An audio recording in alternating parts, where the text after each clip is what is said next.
бейөкмөт уюмдар чектелбеш керек. Бейөкмөт уюмдардын ичиндеги көзөмөл гана болуш керек.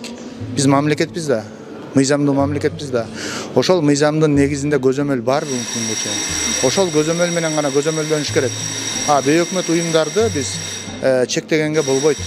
Саясий ишмердүүлүк болобу, маданий ишмердүүлүк болобу, экономикалык ишмердүүлүк болобу, кандай ишмердүүлүк болбосун, элден куралган мамлекет болгондон кийин сөзсүз баа берилип туруш керек. Эми эч ким баа берилбесе, анда кандай болот? Мисалы, окуучуга динемдигине баа берилбесе, кантип анын билим деңгээли аныкталат.